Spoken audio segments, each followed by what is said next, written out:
সকাল 8:30 বাজে আর আমার সব কাজ কমপ্লিট হয়ে গেছে। আর আজকে অনেক ভোরবেলা ঘুম থেকে উঠেছি। আর দেখো এখন এত বেলা হয়েছে, এখনও কলে জল রয়েছে। সাধারণত এত বেলা অবধি কলে জল থাকে না। তা ফাঁকা বালতি গামলা যা ছিল আমি সব কটাই ভরে রেখে দিলাম। আর এখন রান্না বসিয়ে দিয়েছি, ডাল বসালাম প্রেসারে, আর হাঁড়িতে জল দিয়ে দিয়েছি, আর চাল ধুয়ে তার মধ্যে দিয়ে দেবো। আর সকালে কতগুলো জামা কাপড় কেচেছিলাম, সেগুলো মেলা হয়নি, সেগুলো ছাদেই আজকে মেলে দেবো, নিচে আর মেলবো না, কারণ চাদরটা যে কেচেছি অনেকটাই মোটা চাদরটা। আর আজকে আকাশটা এত সুন্দর লাগছে, সেই শরতের আকাশের মতো একদম পুরো পরিষ্কার। আর দেখো পাশের বাড়িতে টবে সে ড্রাগন গাছ লাগিয়েছিল, না কি গাছ বলে ওটা, যাই হোক। আর ফুলগুলো ফুটেছে খুব সুন্দর, কিন্তু বেশিক্ষণ ছিল না ফুলগুলো, কিছুক্ষণ পরে দেখছি আবার এগিয়ে নেতিয়ে গেছে।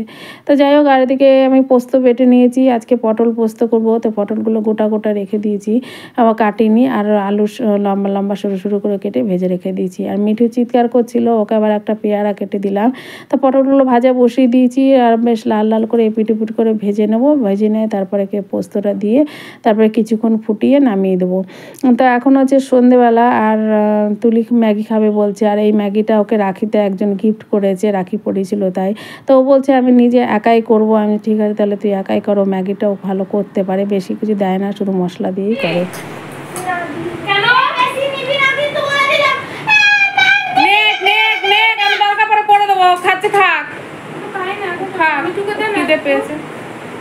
আমি একটুখানি খেলাম রে বাবা। কাগজটা ফেলাই দিছ? কিসের কাগজ? এরকমই তো এসেছিল। এরকমই এসছে? হ্যাঁ, দিল দিল দেখেছে তাদের ভালো লাগে এটা। এই গলাটা দেখো, গলাটা।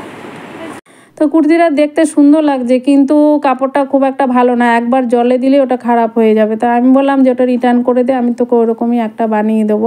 বললো ঠিক আছে তাহলে রিটার্ন করে দিচ্ছি। তো রিটার্ন করেও দিয়েছে, হয়তো কাল পরশু নিয়ে চলে যাবে। তো ভিডিওটা কেমন লাগলো তোমরা জানিও।